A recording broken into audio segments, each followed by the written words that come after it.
Okay, how are we doing? Oop. Got another minute, I guess. Let's see, a couple of announcements before I begin. We have quizzes in this class. They count for 10 points. There'll be 3 quizzes. Each instructor will have one. I've just posted on the BSpace site that our first quiz will be on February 6th. It's a 10-minute quiz at the beginning of the class. There'll be one question. And I will post next week. I haven't done so yet. I will post next week sample problems from old exams so you get an idea of the kind of questions I ask. These are usually pretty straightforward, so if you've been following till this point, you should have no trouble. One other thing I neglected to mention last time, and that is there is a prerequisite for this class. You have to have had one term of a biochemistry class. Biochemistry 102, Biochem 100, 110, or a chemical biology equivalent, or a course equivalent at some other institution. If you have not had that, then I strongly recommend that you not take this class because you will find it a bit more difficult. And so if you find yourself in this situation, please arrange to see me. This is a posted prerequisite for the class. All right. Let's go back to where we were last time. I told you about this neat, very simple experiment called the Gorder and Grendel experiment. You don't need to know that. That's the names of the investigators who did the experiment. And it was the first conclusive experiment to suggest that lipids are organized in a bilayer form in the membrane. Now, of course, it's almost a given. We assume this. There are many other experiments, much more sophisticated, that have indicated that arrangement. But that was the first. Now we know at very high levels of resolution exactly how lipids are organized. One of the additional experiments that came about after the Gorder and Grendel experiment was using the kind of technique that I described last time where you cut a thin section through a cell.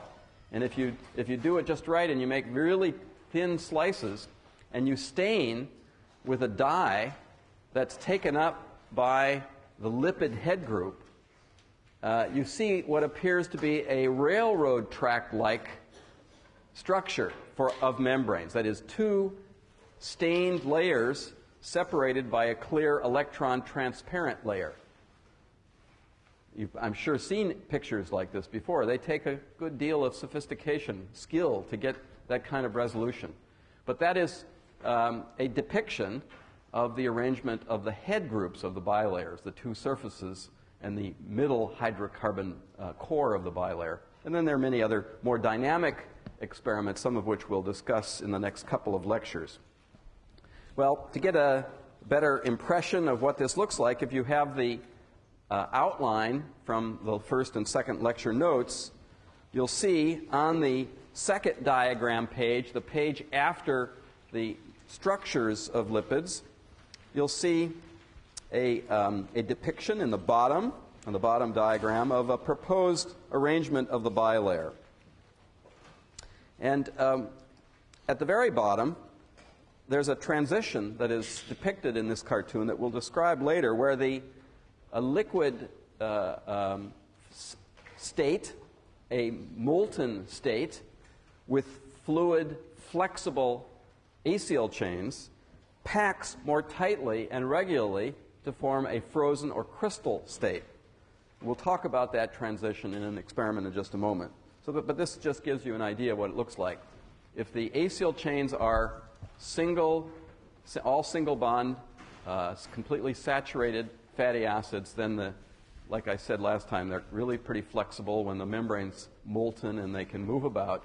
And the mobility, if you look into the bilayer, the mobility is greatest at the end of the acyl chain, and it becomes more restricted as you probe the mobility of the acyl chain approaching the head group near the surface of the bilayer. So this kind of motion is just as you would if you had your arm moving like this. Okay, now, a really neat experiment, one that's very useful in studying membranes, relies on a very simple observation, and that is if you take lipids, so we take the lipids, for instance, from a red cell that we talked about last time, where you've got it evaporated on the bottom of as a film on the bottom of a tube after having evaporated the chloroform methanol. You've got the lipids there. They're dried down. If you simply pipette buffer into that tube and shake the tube vigorously, the lipids don't have a chance to float to the air-water interface. Instead, they form spontaneously in the suspension of buffer. They form circular structures called vesicles or liposomes with continuous bilayers.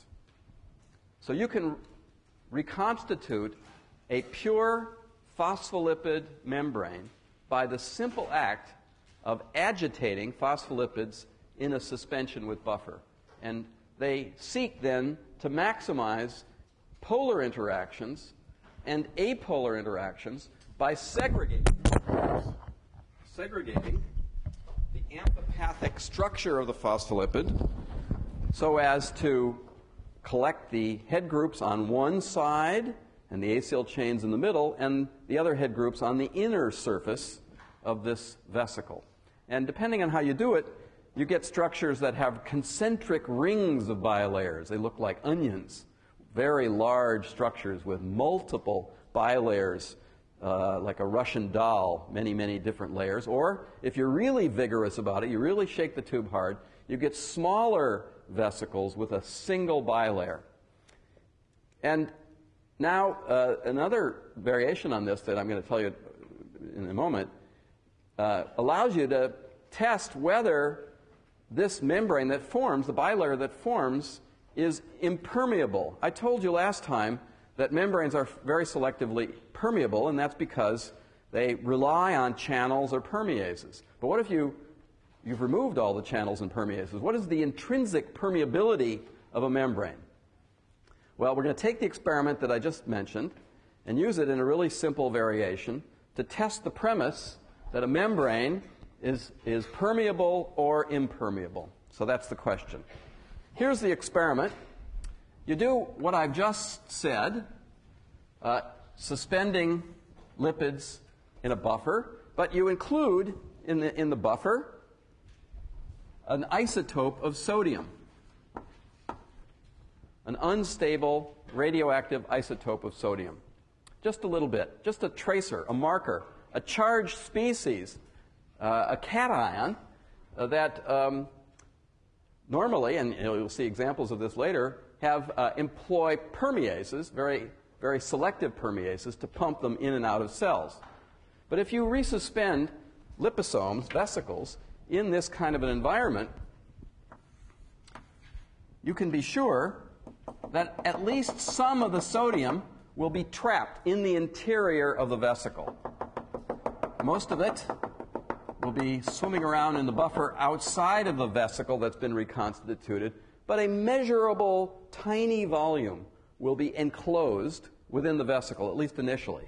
This typically, even if you have a pretty rich suspension of phospholipids, this would constitute much less than 1% of the total volume of the sample, but it would be measurable.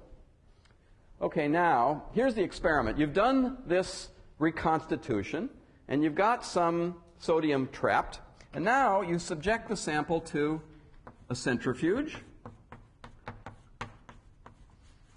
under conditions where the vesicles pellet at the bottom of the tube, and some of the sodium will travel along in the interior of these vesicles, but as before, most of it will be left behind. And by the nature of this experiment, the concentration of radioactive sodium in, let's say, counts per minute per milliliter will be the same in the supernatant fraction as in the pellet. You haven't concentrated sodium, you've merely caused some of it to sediment along with the vesicles. Yes? When you centrifuge all the liposomes, how do you prevent them That's a good question. How do you keep them from fusing to form some big giant vesicle? Yeah. It tends not to happen spontaneously unless you add some agent that forces the membranes to bind to one another very closely. They have to overcome a layer of hydration of about 10 angstroms to permit the head groups to come so close that they spontaneously fuse. This happens if you add calcium, and it certainly happens, as we'll discuss in a few weeks, if you use proteins that promote membrane fusion. But the way I've set this experiment up, it doesn't happen. And even if it did, it actually wouldn't affect the outcome of this experiment. The only thing to avoid in this experiment is to avoid the vesicles breaking. You want to be able to keep them intact. Okay. All right, so the concentration of sodium is going to be the same. But now what we do is we pour the supernatant off, throw it away, taking care not to throw it down the drain because it's radioactive and you'll get in trouble. And you've got the pellet, and now you resuspend it in fresh buffer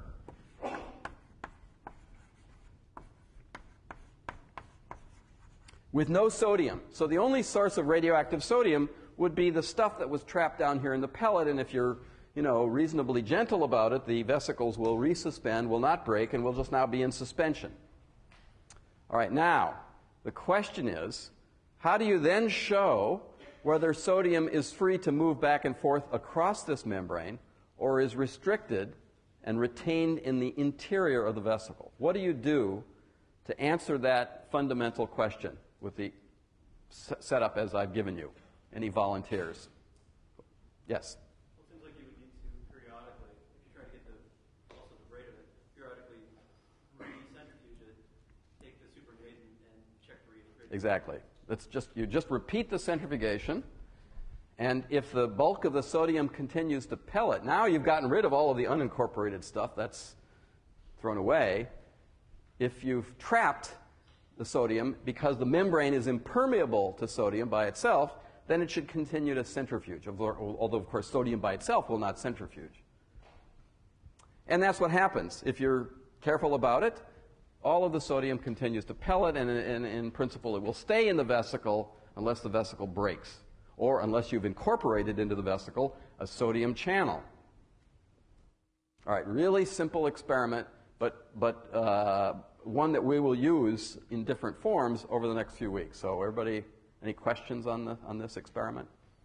So the liposomes are big enough that you can sediment them in a laboratory centrifuge. Yes? How would you know if the vesicle broke?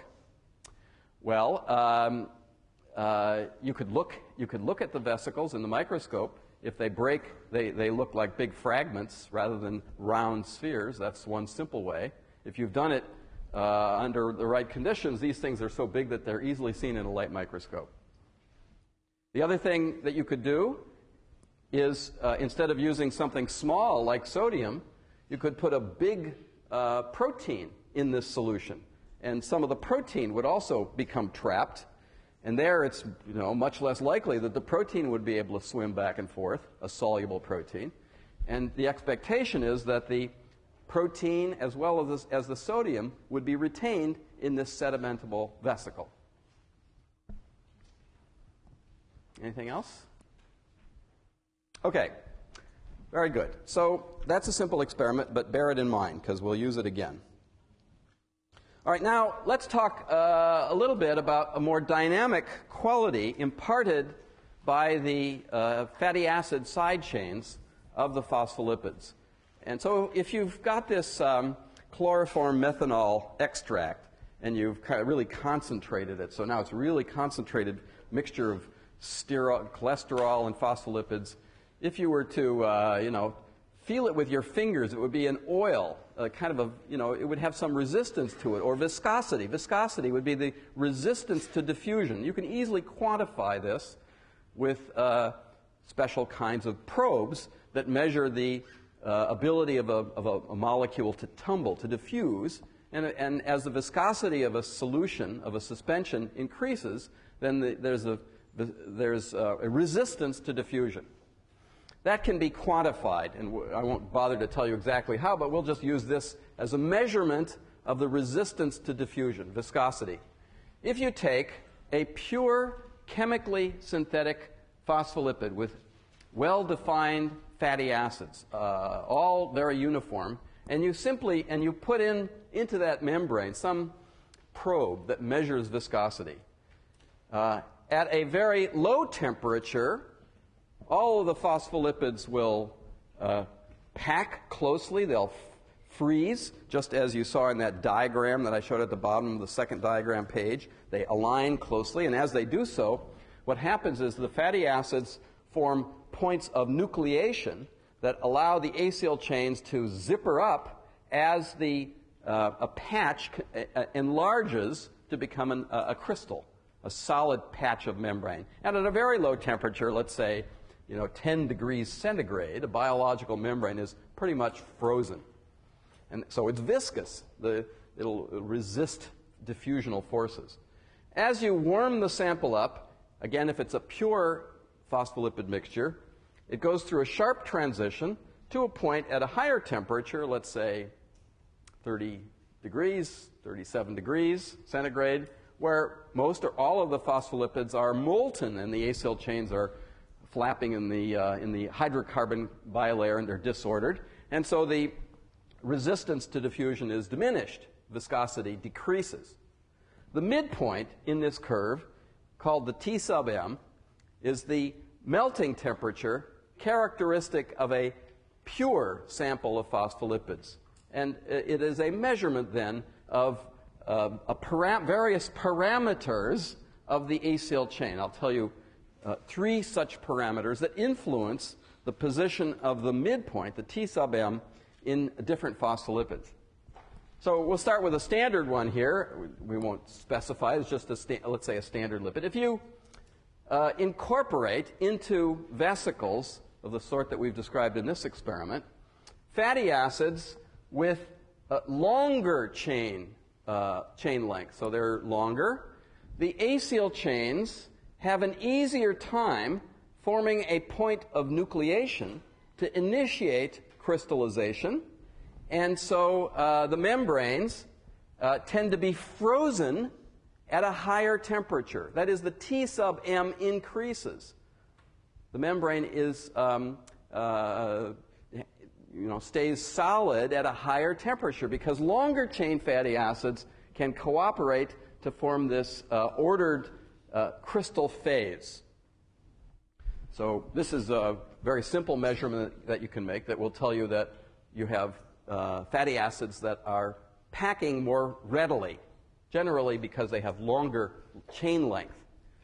Well, on the other hand, of course, if you have fatty acids that are of shorter chain length, the membrane tends to remain in the liquid state at a lower than normal temperature. So you shift the T sub m to the left. Likewise, if you incorporate into phospholipids fatty acids that have one or more double bonds, the double bonds, remember I told you last time, the double bonds introduce a kink in the hydrocarbon, which makes it more difficult to pack acyl chains. They're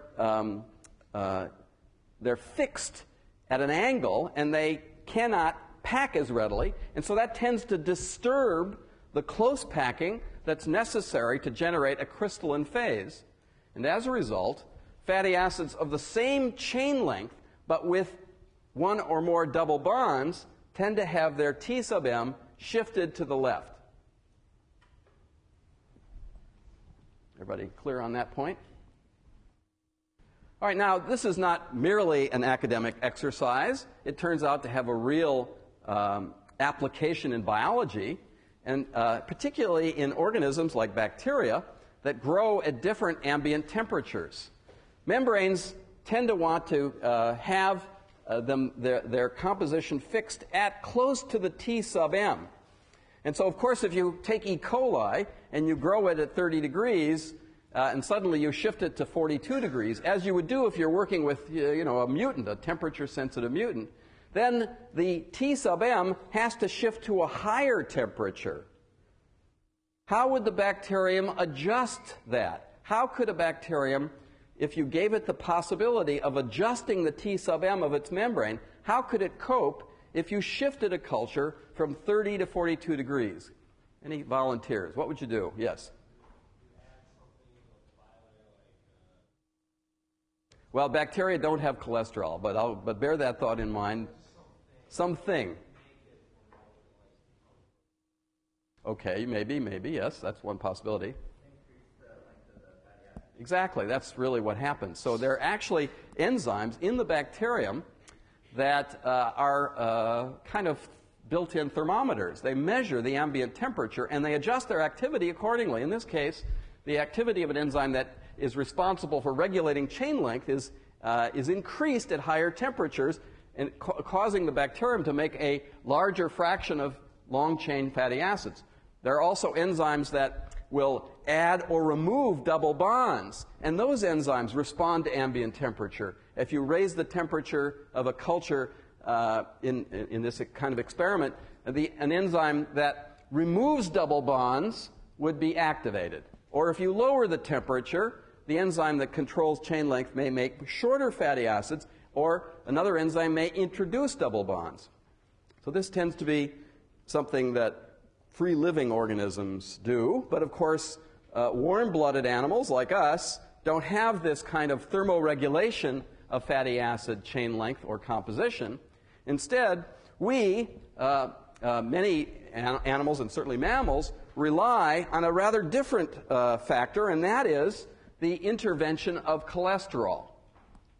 So I showed you last time the structure of cholesterol. It's a fused ring structure.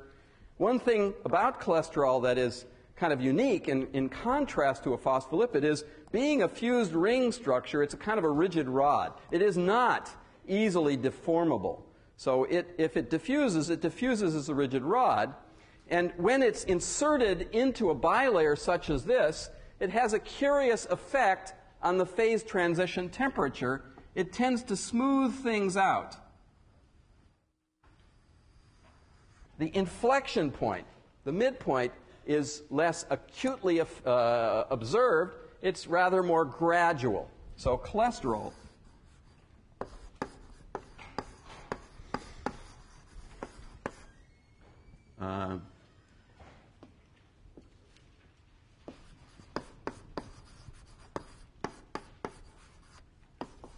phase transition.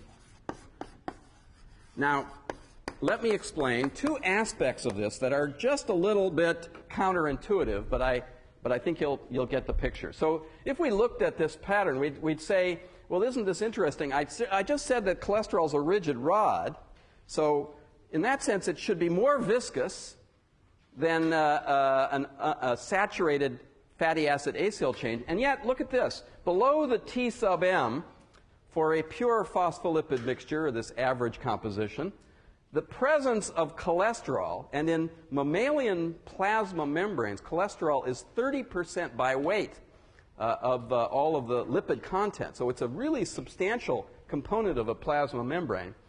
Below the T sub M, the presence of this rigid rod makes the membrane less viscous. Why is that? Why should it be less viscous?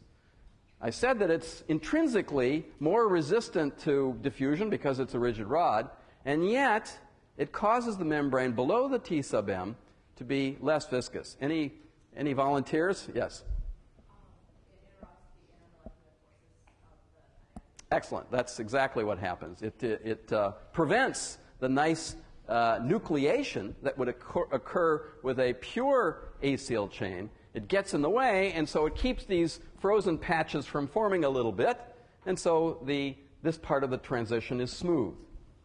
Well, but on the other hand, what happens here? At a higher temperature, above the T sub M, it makes the membrane more viscous. Why is that? Yes? Cholesterol is apopathic, so it has an O region that holds the hydrophilic regions of the exogenetic. Well, that may be part of the influence. That isn't quite what I had in mind, but that's an interesting thought. Any other suggestions about what this may be? It relies on the properties of cholesterol that I've already emphasized. The fact that it's a rigid rod. Yes.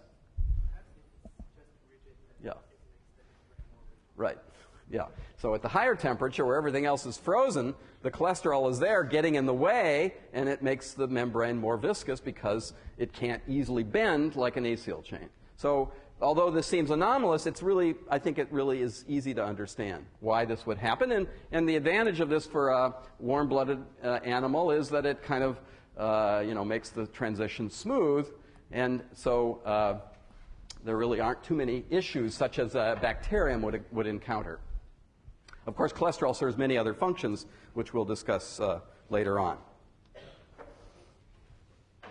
Okay.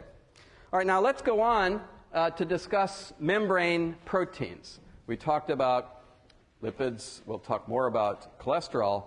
But really, most of the business that goes on in a membrane is because of proteins. Proteins impart all of the functional qualities many of the specific functional qualities to a membrane. And once again, let's turn to this very simple membrane to discuss the two broad categories of membrane protein. The membrane that we'll talk about is the red cell membrane. Once again, it's a simple system. You can isolate lots of red blood cells. You can pop them in distilled water. And then you can take the membranes after having centrifuged them, dissolve everything up in a denaturing detergent, SDS, and run out the denatured polypeptides on an SDS polyacrylamide gel. How many of you have heard about SDS polyacrylamide gels? All right, I think you all should have encountered this in biochemistry. And so let's have a look, for example, at what you would see, and if this is in the second lecture outline notes, what you would see if you turn to the last diagram page of the second lecture notes.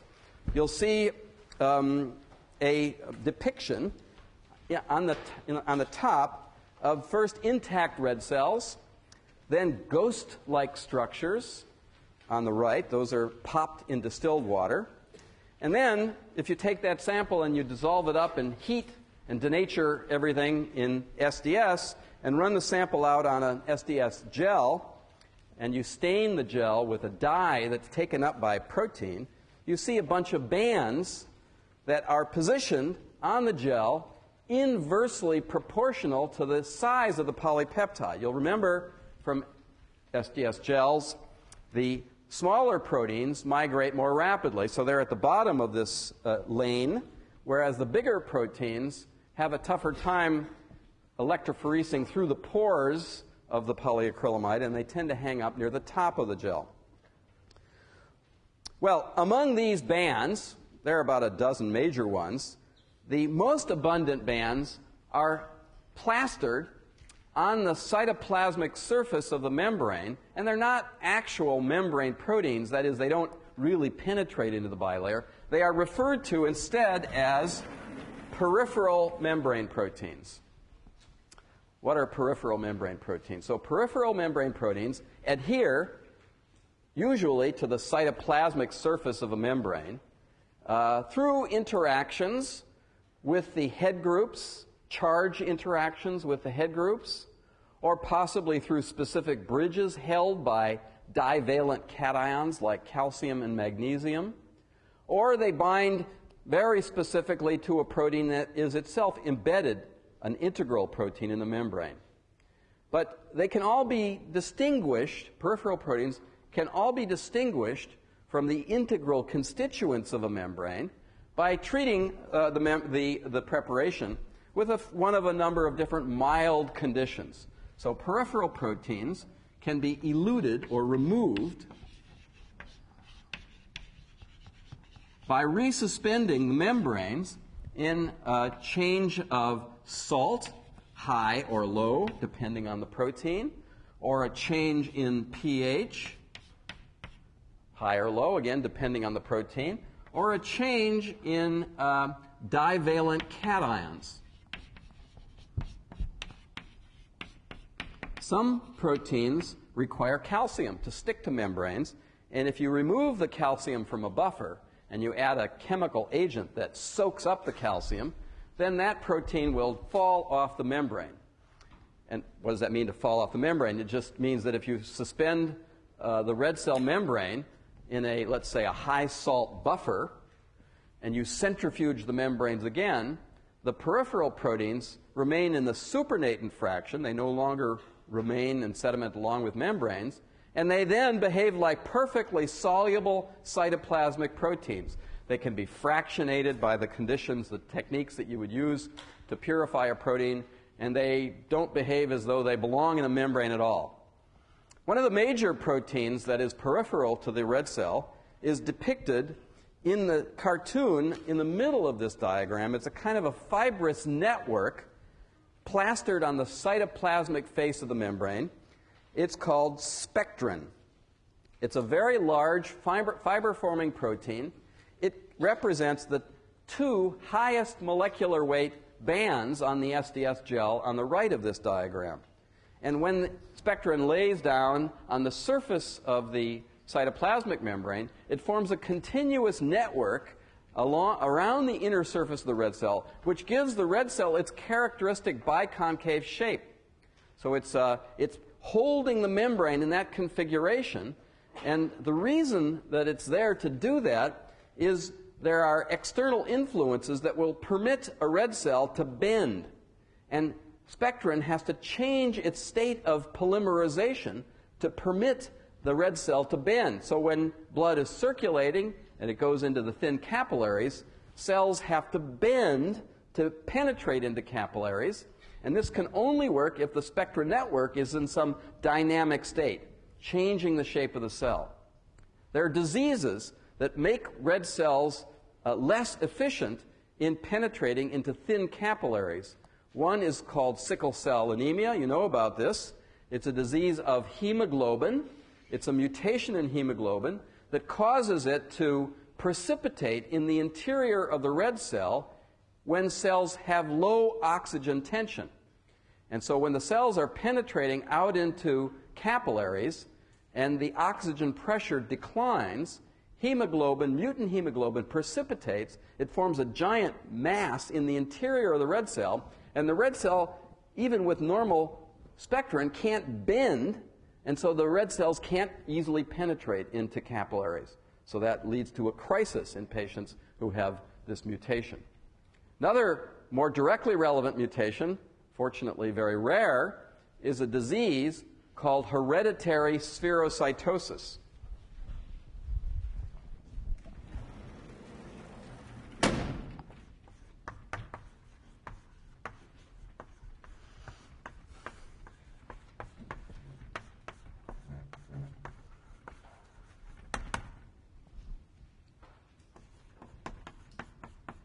Sickle cell hemoglobin, not exactly the disease of shape, but that's really the basis of the pathology.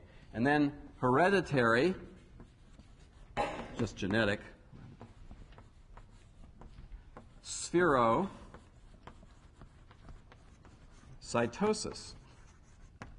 And as the name implies, red cells in patients with this disease round up. They don't maintain that nice biconcave, flexible shape. They round up because there's a mutation in spectrin or in the proteins that facilitate the assembly of spectrin on the inner surface of the red cell. So in very extreme forms of the disease, where spectrin isn't functioning, you have kind of balloons for red cells, and these obviously have a great deal of difficulty penetrating into capillaries. A couple of years ago when I was giving this lecture, one of the students came up to me afterwards and said, "Gee, I'm perfectly normal, but I have hereditary spherocytosis." So that was kind of shocking to me, but he must have a mild form of the disease, a mutation in spectrin that makes it work most of the time, but not be as bad as some of the more severe forms of the disease. Okay, so peripheral proteins are otherwise indistinguishable from cytoplasmic proteins. If you purify a protein like spectrin and you do an amino acid composition on it, it will have the kinds of charged and polar amino acids that you would find in a typical cytoplasmic protein. Now, if you've washed the membrane vigorously, you're left with a residue that continues to sediment, which will consist of the lipids, phospholipids and sterols, but also the integral proteins. And these are proteins that are embedded in the bilayer to one or another extent. That means they have at least part of their polypeptide chain in direct physical and chemical contact with the hydrocarbon core of the bilayer. Such proteins cannot be washed off of membranes unless you dissolve the membrane with an agent that removes phospholipids. Very often, you use a detergent to solubilize the membrane and separate lipids from protein. Well, you already know about one detergent, sodium dodecyl sulfate, SDS, but that's a detergent that denatures everything. If you want to isolate a membrane protein and have any hope of studying it as a functional entity, you don't want to use SDS because that's just going to turn it into spaghetti. You want to use a detergent that removes phospholipids that form an outer shell around the apolar surface of the membrane protein without invading into the interior of the membrane protein. SDS is so potent that it embeds into the interior of any protein and causes it to unfold. Whereas milder detergents, usually they're referred to as non-ionic detergents, have the interesting property of binding to the surface, to the apolar surface of a membrane protein, and replacing the acyl chains of a phospholipid with a detergent molecule. So here's an example just of a simple kind of detergent. Triton X100. There's a structure for Triton in I think it's probably the first lecture outline. Yes, if you turn to the third diagram page of the first lecture outline, you'll see the structures for SDS in the middle on the right. You'll see the structures of SDS and Triton X100. Triton is a much milder detergent. When you add Triton to buffer, it forms a structure called a micelle. A micelle, unlike, let's say, a vesicle, has an apolar chain buried in the solid interior of this particle and a somewhat polar head group on the surface. So Triton forms micelles of about 60,000 Daltons if you just suspend it in a buffer. And what these micelles do is they embed into a membrane. They're very flexible. They bend into a membrane, and they form a cloud around a membrane protein, replacing, so if a membrane protein looks something like this, and it's in the bilayer, there'll be phospholipids surrounding this membrane protein. What the micelle of detergent does is it comes in and it replaces the phospholipid and forms a kind of a girdle right around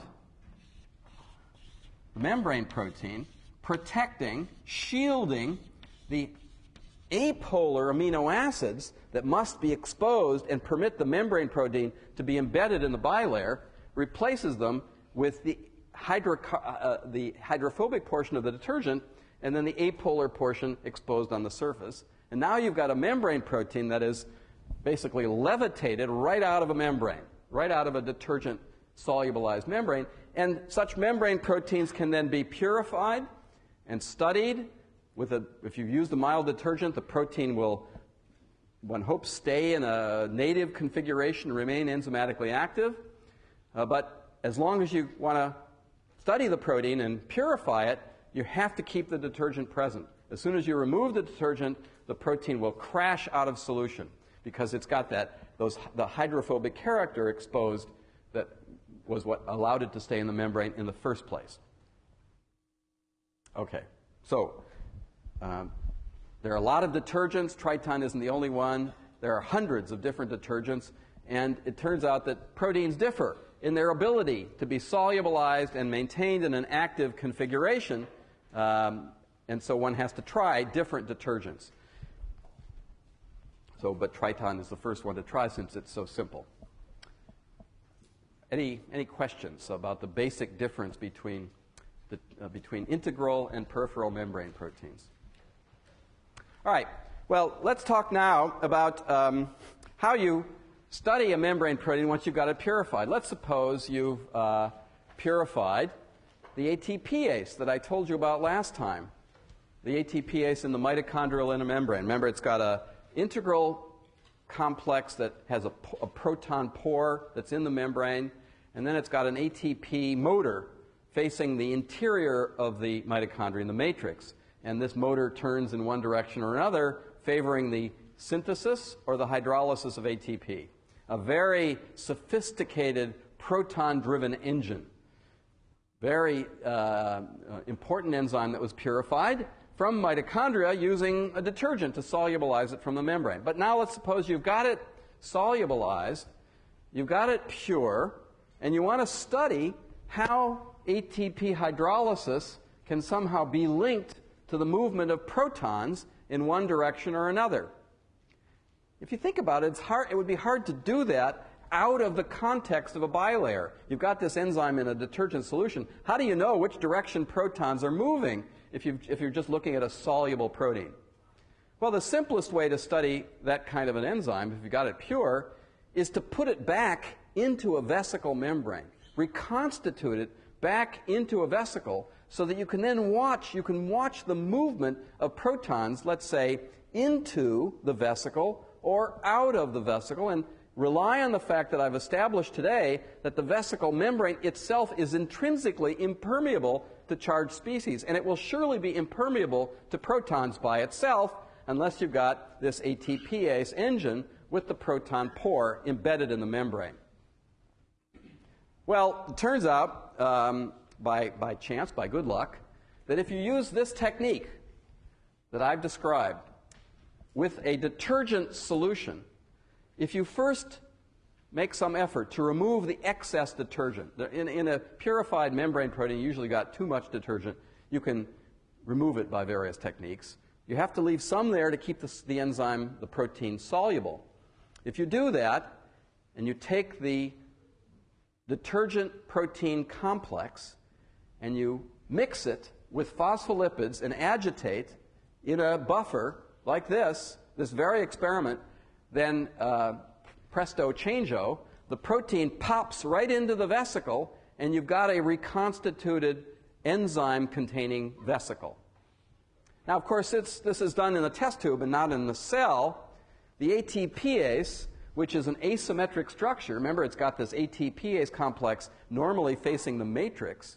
It's not on one side or the other of the membrane. But when you do this kind of an experiment, you can't control it, at least at the outset, and you find when you do such a reconstitution, so here's a vesicle, the ATPase will sometimes look like this and other times look like this, where the ATP binding site may by chance be on the outer surface of the vesicle, or depending on exactly what happened at the moment of reconstitution, the ATP binding site may happen to be embedded in the interior of the vesicle in this reconstitution.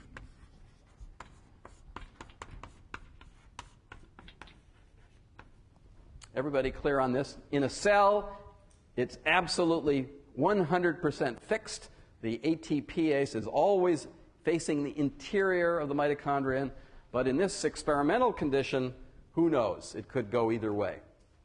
All right, now, let's imagine that it has gone both ways in an initial attempt to reconstitute. You have to then ask, since you can't easily just look at this thing, you have to have a simple way of assessing what fraction of the molecules in the vesicle preparation have the ATPase facing the outside of the vesicle as opposed to the fraction facing the inside of the vesicle. Let's say, for the sake of discussion, that in this experiment, 50% look like this, and 50% look like this. Well, there's a simple way to test what proportion faces out, and that is, again, relying on the fact that membranes are impermeable to charged species, you add radioactive ATP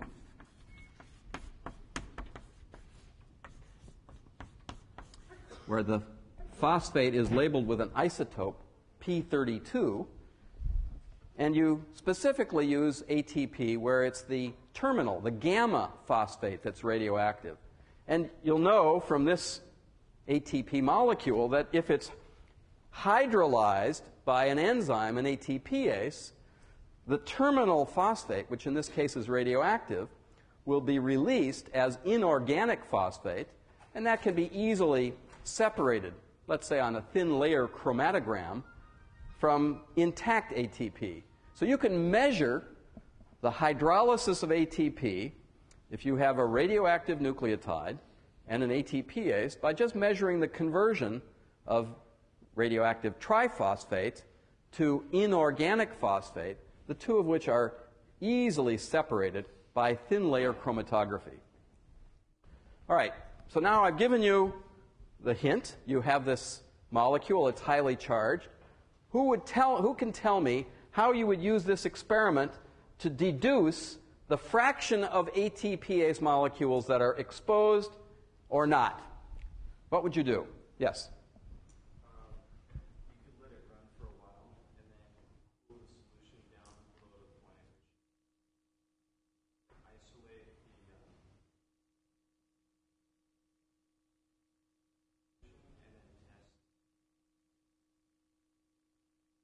Okay, so that's a very sophisticated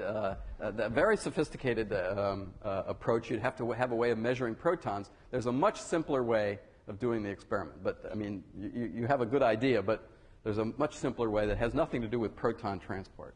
Yes. Well, it seems that you could, I can't think of a way to do it off the top of my head, but you should be able to eliminate, say, just the phosphates, the free radioactive phosphates, pull them out of solution, check the radioactivity. You need to have a pretty constrictual amount of time it took to break, because eventually I think they'll all be... Eventually, yes, eventually. So that's half the experiment. Okay.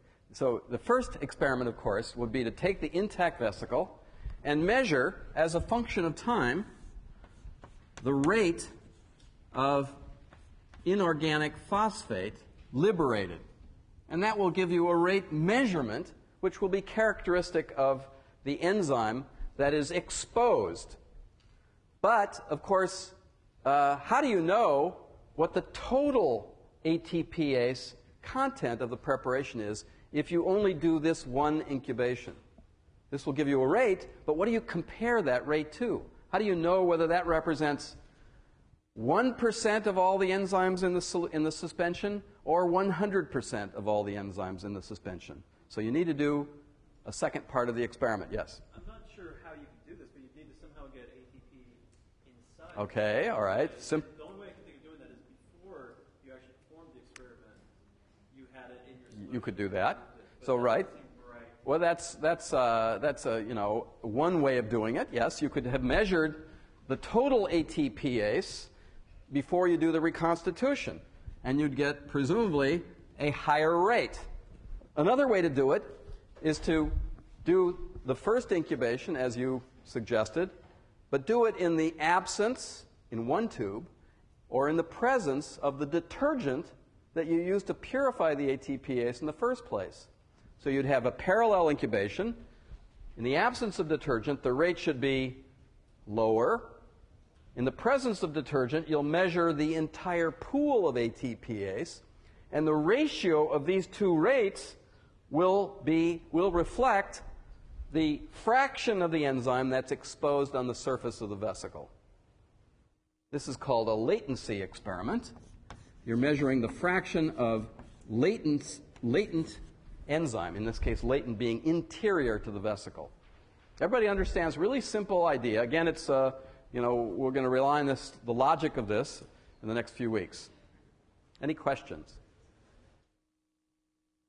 All right, so this is a simple assay. You can use this assay, and then you can fiddle around with the conditions of the reconstitution. It's all very empirical. Wait, don't shuffle your papers. Let me just get this thought out. You change the temperature at which you do the reconstitution. You change the salt. You change the pH. You add phospholipids of differing chain length.